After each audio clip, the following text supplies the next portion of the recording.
Before our very eyes, we are witnessing these signs. We are witnessing bloodshed, many earthquakes, time passing quickly. When three things appear, no good will do to a soul to believe in them then, if it did not believe before, nor earn righteousness through its faith. And he mentioned one, if the beast emerges from the earth. When it comes out, the door of Tawbah will be shut. You're either a mu'min or a kafir on that day. They will see the reality, the truth, the fact, and they will believe. They will believe. They will say, we believe, we believe. What do you believe?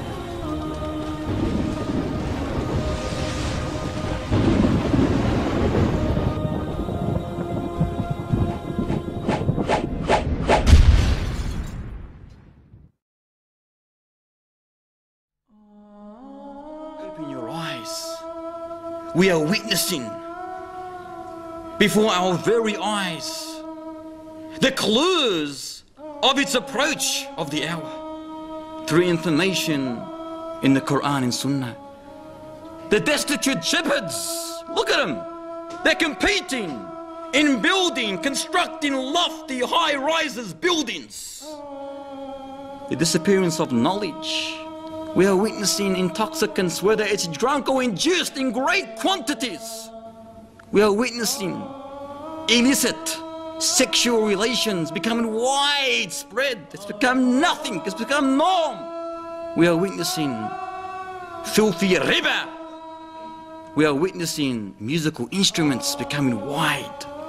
Many earthquakes, time passing quickly. We are witnessing bloodshed, whereby the killer does not know why he killed, nor the killed know why he was killed. We are witnessing lack of trustworthiness, authority given to those who don't deserve it, the increase of police and their oppressors. We are witnessing the increase of tribulations, afflictions, trials, hatred, enmity between people. We are witnessing nudity, ladies dressed in nothing, literally nothing. We are witnessing the increase in the number of ladies and the decrease in the number of men. We are fortunate to have been blessed with such details of coming events as the last hour draws nearer. No other nation, no other people have been fortunate to have been blessed with such details of future trials and events. However, before our very eyes, we are witnessing these signs. They testify with certainty that we are indeed on the verge of a change. Thus, we must take this matter seriously. We must prepare our luggage for our final destination. Allah Ta'ala says in Surah Al-Anbiya, اقترب للناس حسابهم وهم في غفلة معرضون. Draws near to mankind is their reckoning, is their destruction, yet they turn away in heedlessness. They hear these signs, we are hearing them tonight, but we turn away tonight and say, alhamdulillah, another lesson, just another lesson. But it's not just another lesson. If you take it as another lesson without application, you're wasting your time. It must move yourself, make you move, make your body change, live differently from tonight. إنهم يرونه بعيدا ونراه قريبا. They see it, the day of judgment, as a far off event. But Allah says, we see it as quite near. In Surah Muhammad he mentions, are they waiting for anything except the hour to come to them suddenly? But its signs have already come. This is Allah talking to us, brothers and sisters. Allah saying to us, what are you waiting for? Are you waiting for the major sign to come and hit you? Because there is nothing left but the major signs. Are you waiting for the beast of the earth to come and slap your face or mark your face? with the word mu'min or kafir, when this very strange, amazing, speaking, huge, hairy beast of the earth emerges?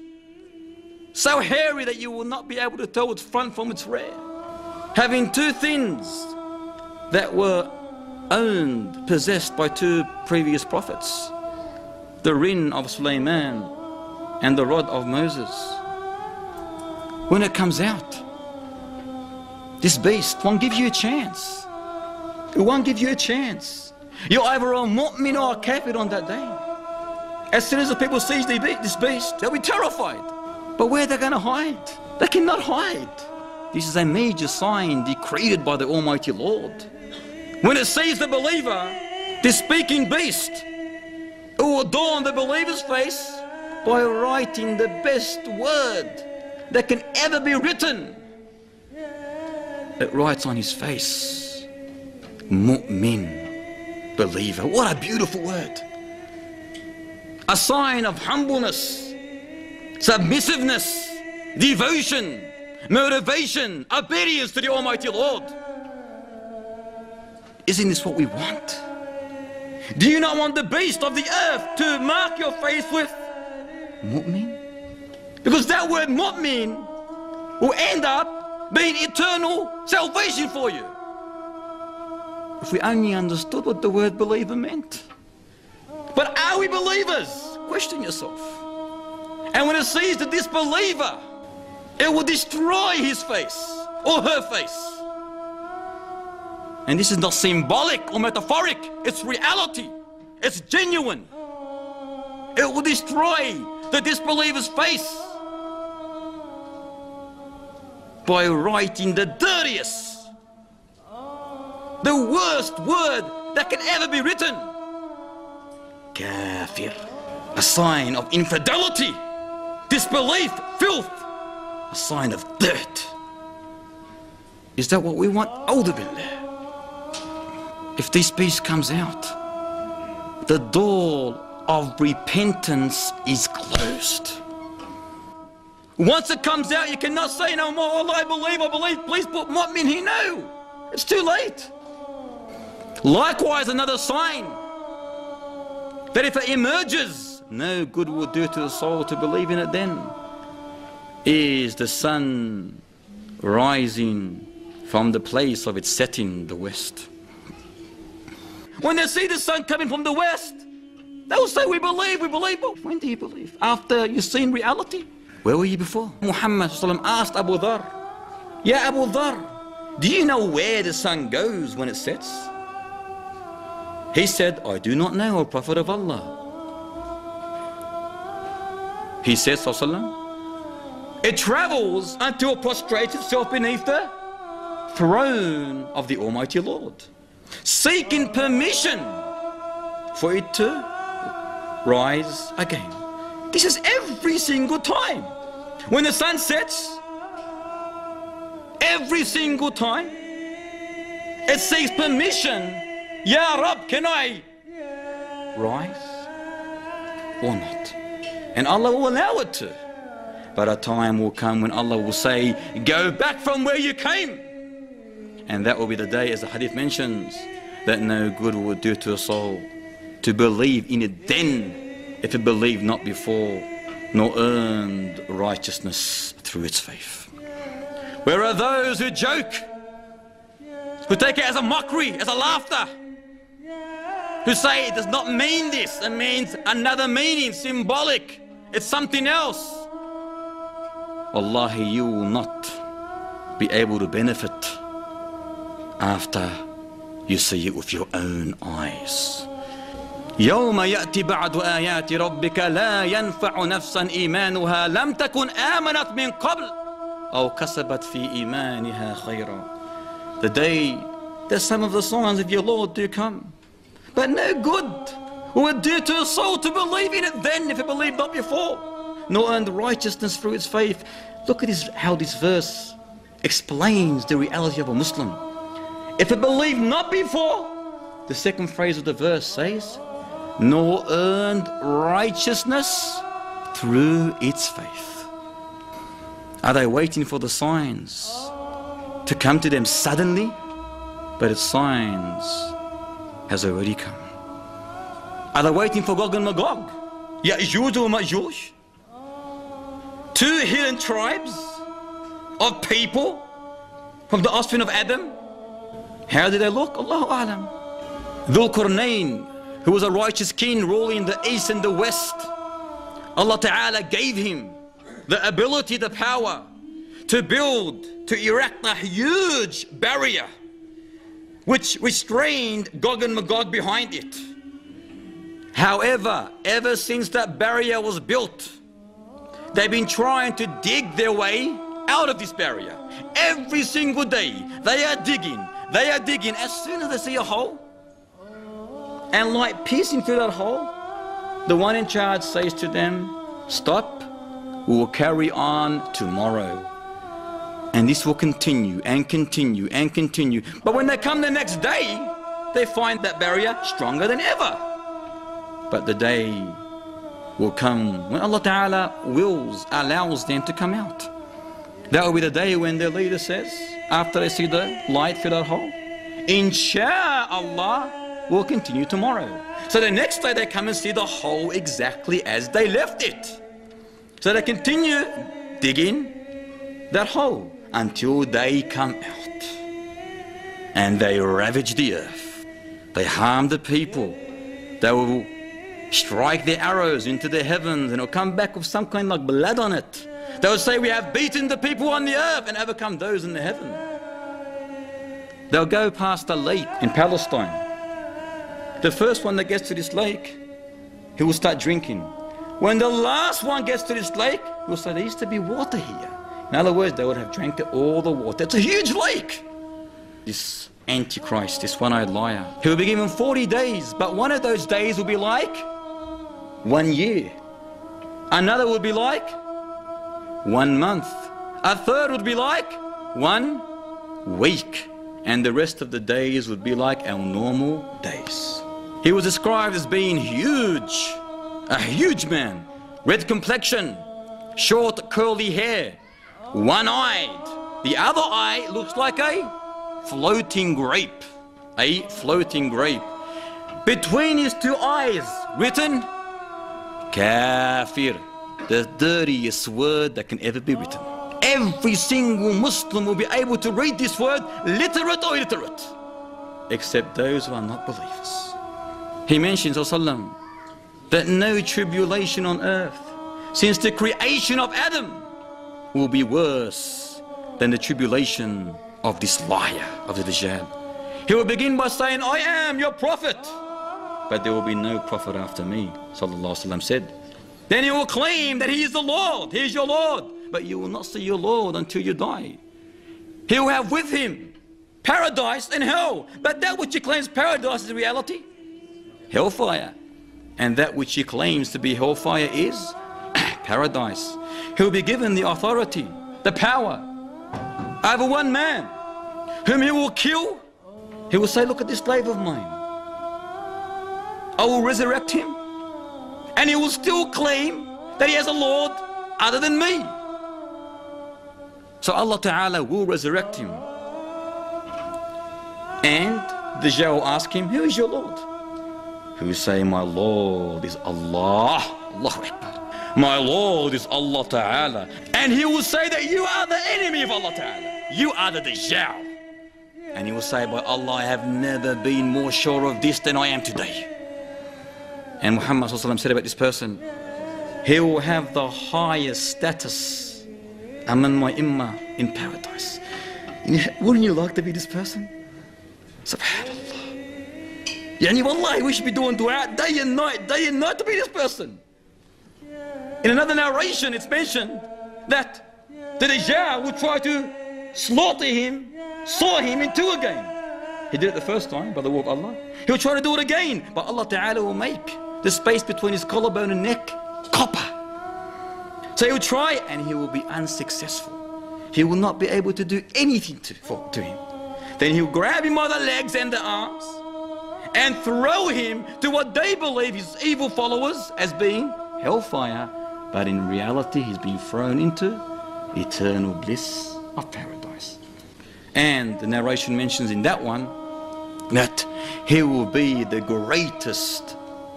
He will be the greatest martyr in the sight of Allah, Lord of the worlds. He will pass through a town, this evil one-eyed liar, this Satan. He'll pass through a town whose people will deny him, and all the stock, the livestock, will die. They won't be called livestock after that, they'll be called dead stock. And then he'll pass through another area whose people will believe in him. So he will issue a command to the heavens, rain, and it rains. And to the earth, to bring forth its crops, and it does by the will of Allah Ta'ala. And the grazing animals return from grazing fatter than ever, big chubby bellies, because of the crops that the earth produces. He will walk on earth like a cloud driven by fast wind, calling people to his false religion. Who are his followers?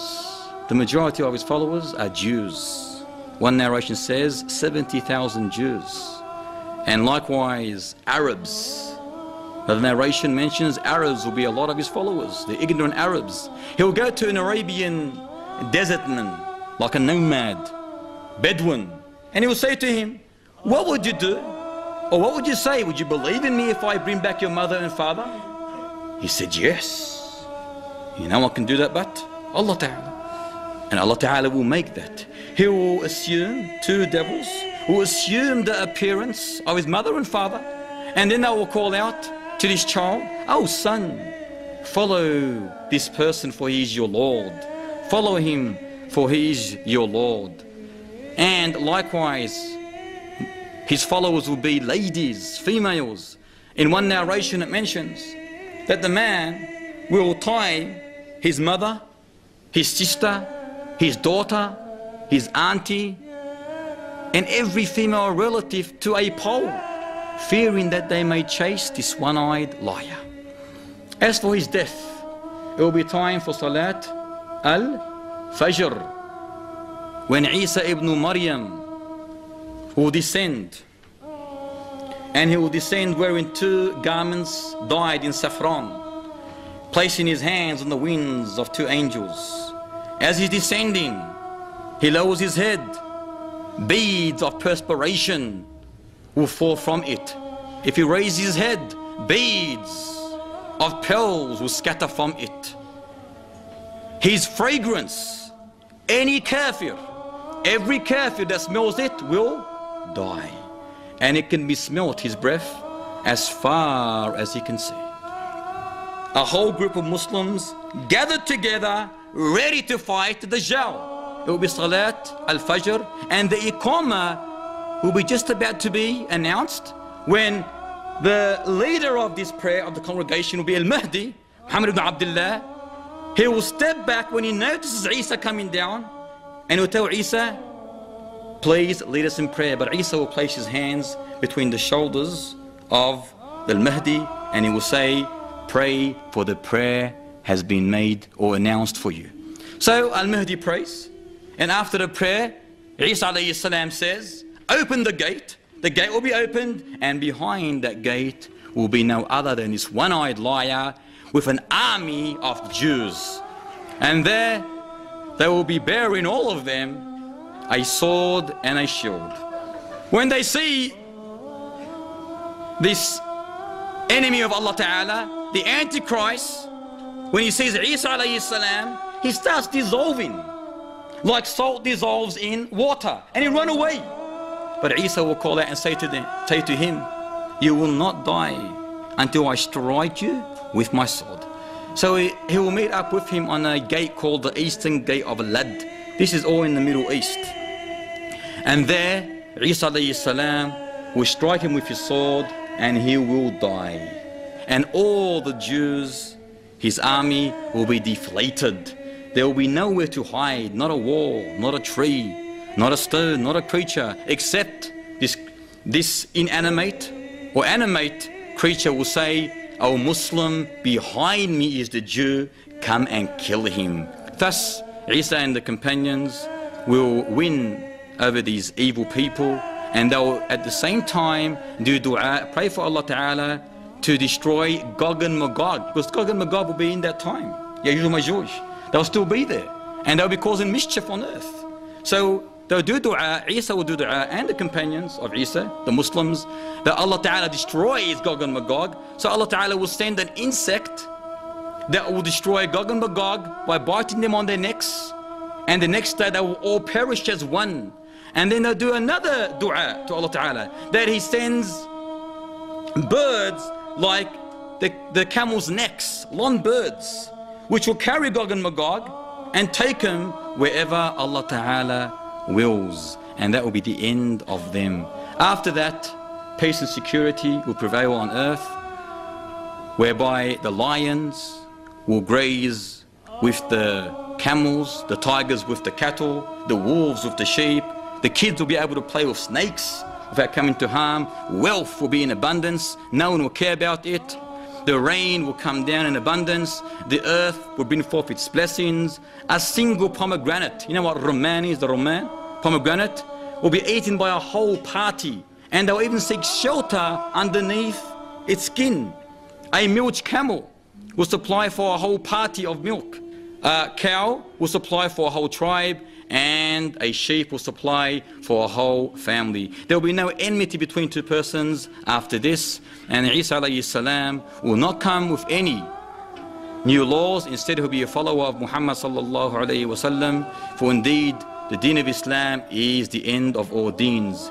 Allah Ta'ala will end every sect, every religion other than Islam. Isa alayhi salam will kill the pig and break the cross, and thus he will live for 40 years. He will die, he'll be prayed on and buried by the Muslims.